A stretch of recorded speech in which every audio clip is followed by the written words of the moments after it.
Prologue. The mud never dries. Even now, after 3 days without rain, the battlefield is a drowning pit.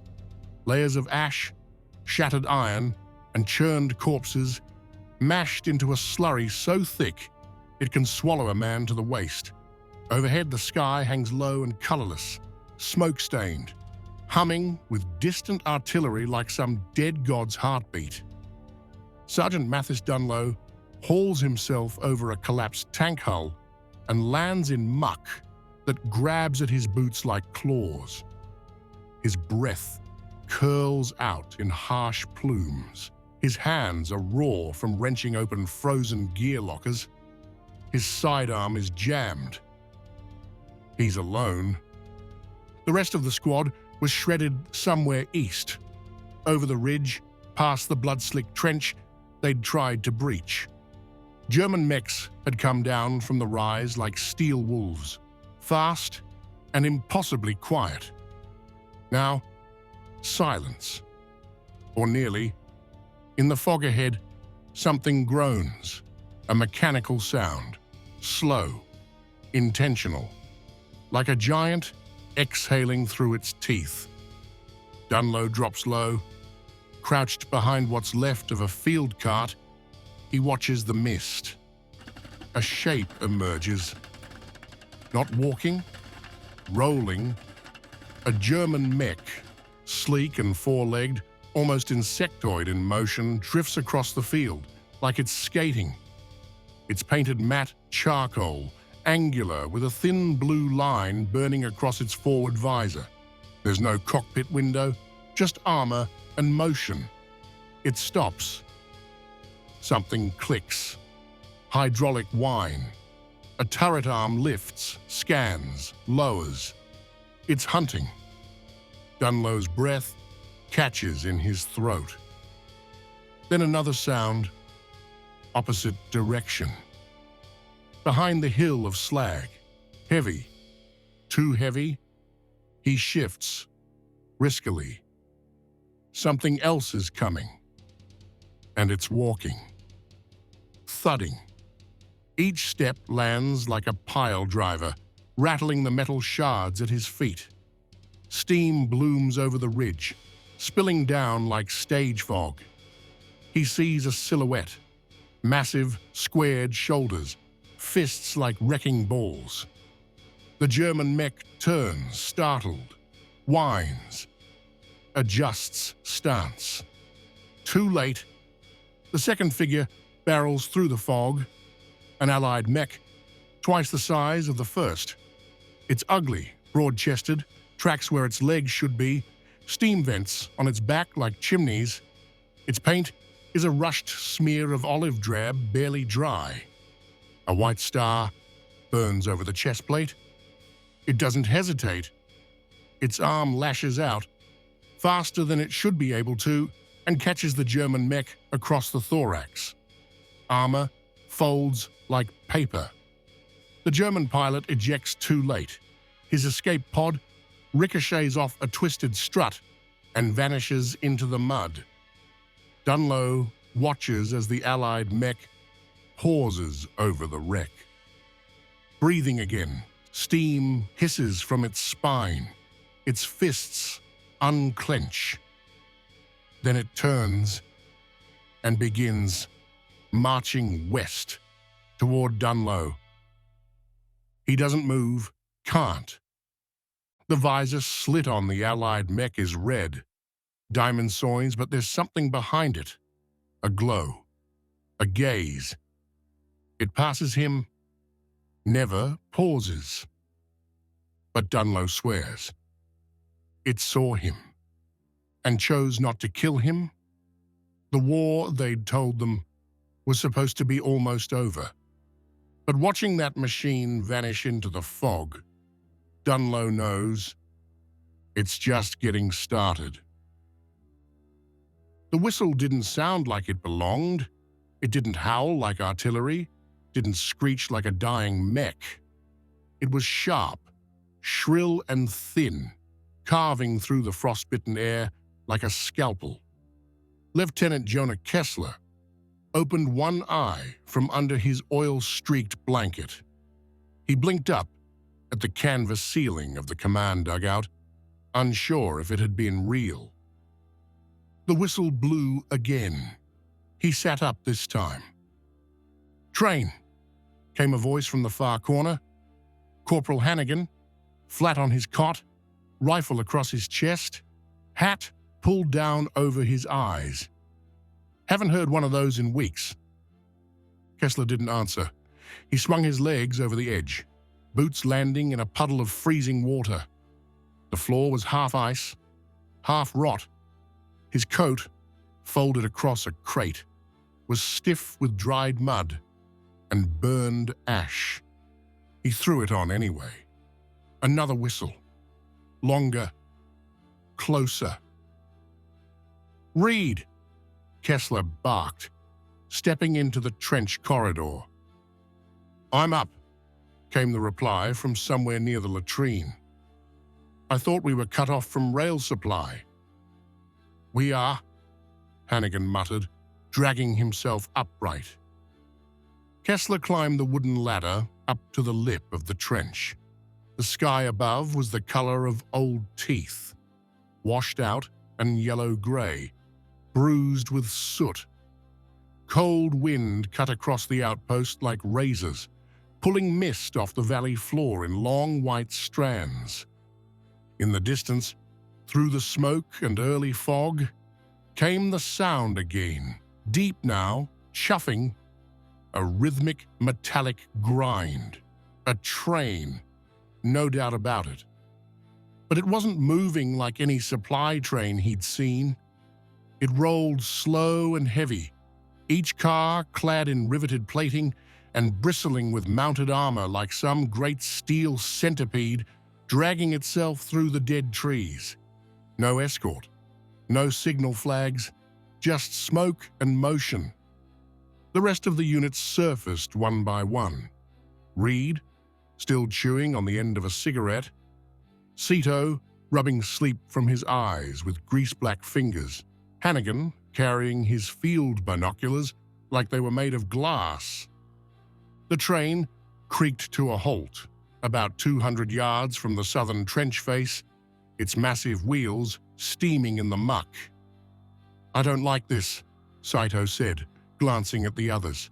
"They don't send hardware like that to outposts with no supply priority." "No," Kessler said, "they don't." The rear car, unmarked and coal-black, gave a mechanical hiss. Locks disengaged, vents hissed, and then the hatch began to lower. The fog thickened, curling inward like it was being pulled toward something. The light went flat, colorless. Everyone leaned forward as the silhouette emerged. It stepped down from the train car with a weight that sent a tremor up through the boards beneath their feet. First came the leg, taller than a man, plated in scale-like armor. Then the torso, broad and hunchbacked as if burdened by its own construction. Its arms hung low, jointed twice, each ending in a clawed hand, heavy enough to crumple tank armor.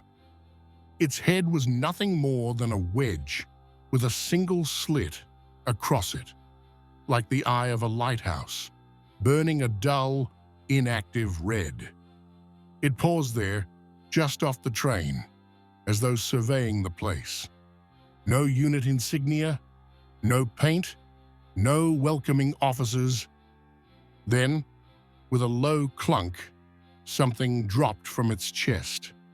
A crate, long, narrow, and steel-bound, landed with a splash in the mud. No crew exited the train. No engineers, no explanation. Then the train began to reverse. Steam hissed. The metal serpent backed away into the fog, slow and silent, like it had delivered something cursed and wanted no part of it. They stood there, staring at the mech. "You seeing what I'm seeing?" Reed said at last, voice quiet. Hannigan nodded. "That's no field issue model. That's black box shit. High Command never even briefed something like this." Kessler stepped forward. The air near the mech was hotter, not warm, hot like the breath of a kiln. He crouched and pried open the latch on the crate. Inside, a sealed manual, a stripped-down yoke control, and a tan envelope, marked with a single typed line. To Lieutenant J. Kessler, 3rd Expeditionary Mechanical Unit. From Mechanical Program Development Division, Prototype Strain. 9. He tore open the flap. A single, stiff sheet of paper. "You are to test and field deploy Unit 9. Golem, immediately. Do not modify its systems. Do not access its internal logs. Do not let it fall into enemy hands. No further documentation will follow." MPDD Kessler stood, watching the machine. The red visor slit gave no light. No movement. Then softly behind him, Saito muttered, "What the hell is it?" Reed lit the cigarette properly this time, hands shaking slightly. "They sent us a golem," he said. Kessler didn't argue. The inside of Golem's chest cavity wasn't a cockpit. It was a coffin. Kessler ducked through the rear hatch and pulled himself into the narrow cavity, where thick cables coiled like tendons above and around him. The walls were ribbed metal, slightly pliant, with faint pulse lines running through them. There were no readouts, no glass. Just the manual yoke mount ahead, and a pair of indentations for his arms, shaped like sleeves, lined with soft material that was too warm to be rubber and too responsive to be mere padding. Reed stood at the hatch, squinting in. "Where the hell's the scope?" "No scope," Kessler said. "What do you mean, no scope? How do you aim the damn thing?" Kessler didn't reply. He eased down into the cradle. The sleeves took his arms and gripped, not tight, but firm, like a handshake. The yoke twitched under his palms. Then everything went quiet. No engine startup, no gear whine, no fuel ignition. Just silence, followed by the hiss of warm air from unseen vents behind his neck, and a faint orange glow sliding into view through the slit visor ahead. It wasn't outside light. It was internal. The slit had come alive. Saito's voice came through the comm crackle. "Sir, did you activate something?" Kessler tried to answer, but the machine moved first. The golem straightened. Its servos let out a low thrum, followed by the sound of enormous hydraulics tensing, lifting. The movement wasn't stiff. It was sinuous, coordinated. It rose to full height, as though stretching from a nap. The trench creaked. The crew below instinctively backed up. Saito stumbled. Reed muttered something under his breath and grabbed the edge of a stacked crate for support. From inside, Kessler felt weight distribute across the legs. The machine's balance adjusted before he'd made any command. He flexed his fingers. The mech's right hand twitched. That wasn't a command. That was feedback. He leaned forward. The cockpit remained dark, except for the visor's interior glow, and even that pulsed faintly in rhythm with something internal. Breathing. No, that was absurd, but it felt like breathing. Outside, Reed shouted, Hey, Lieutenant, you're live. You need to acknowledge. Kessler raised his hand, more on instinct than intent. Golem's right arm mimicked him, rising slow and deliberate, palm forward like a blessing or a threat. Saito's voice went tight. There's no delay. It's reading straight off his motion. I've never seen that. There's no lag. Kessler lowered the hand. The machine froze.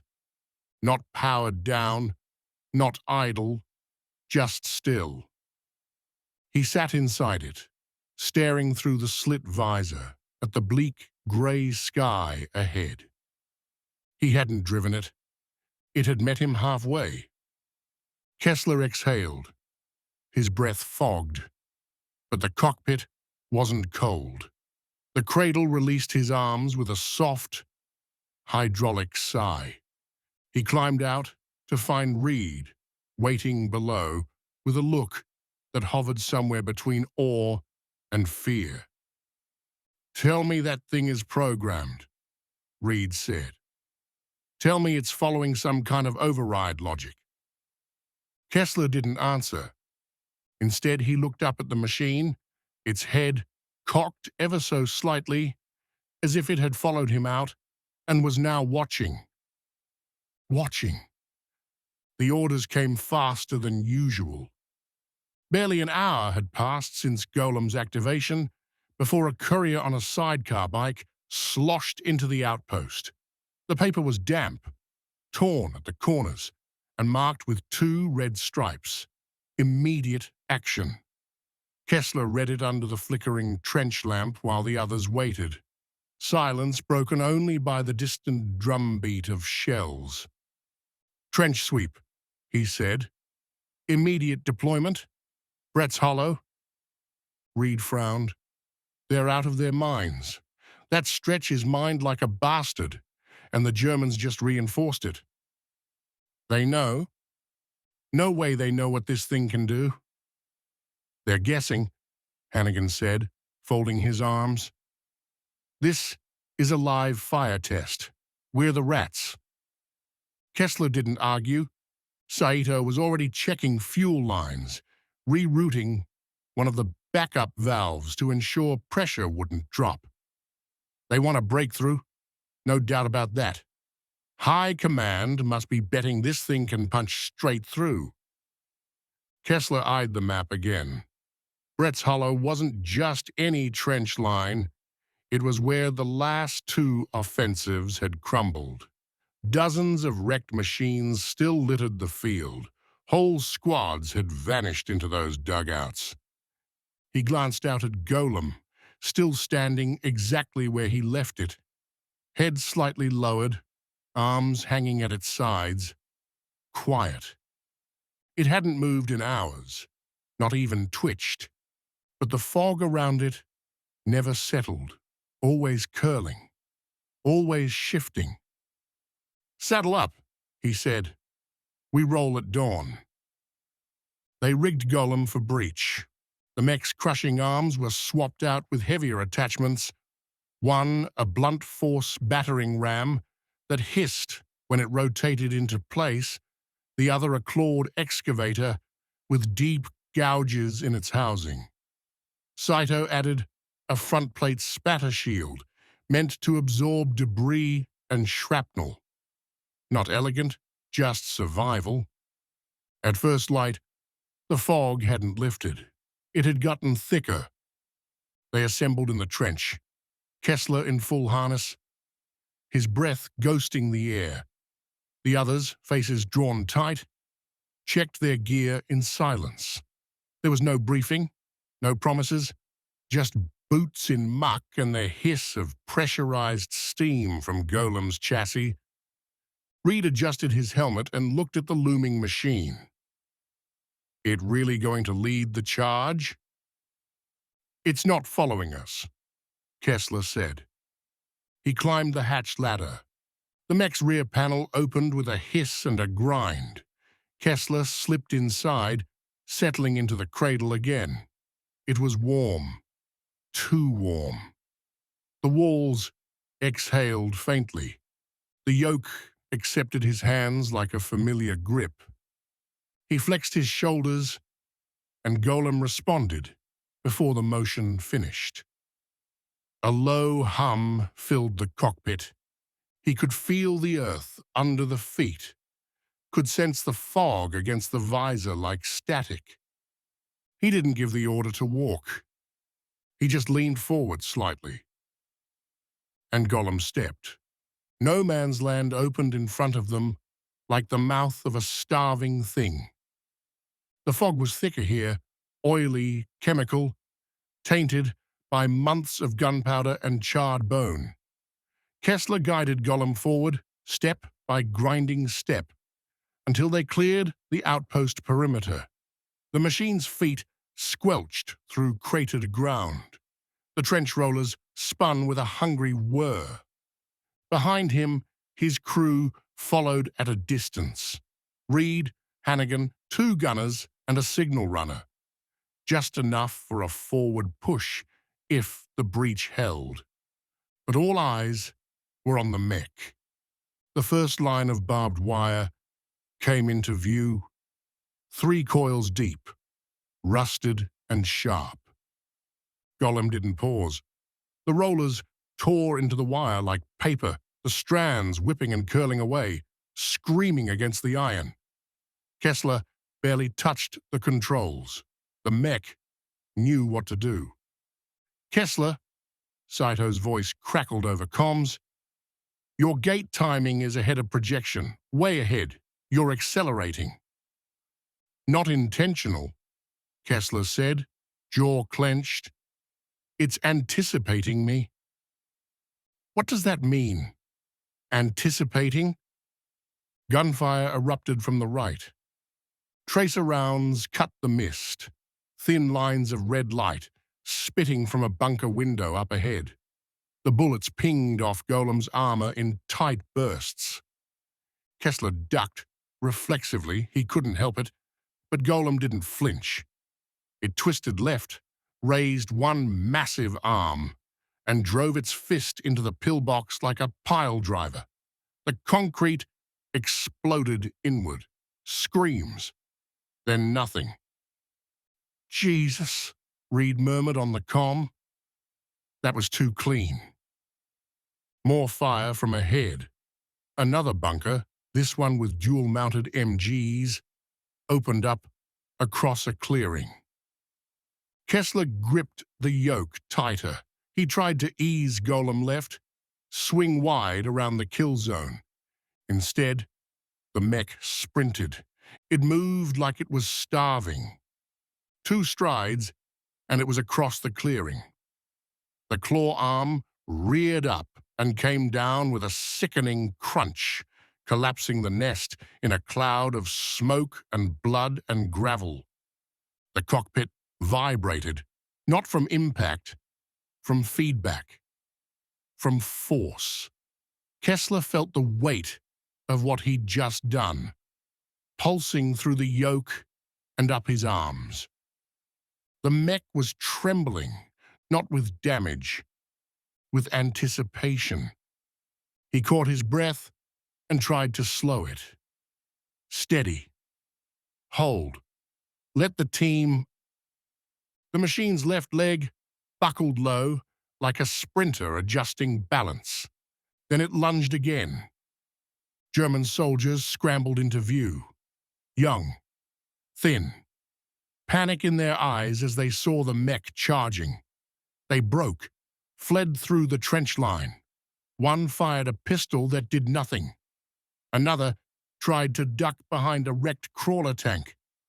Golem's arm smashed the tank flat.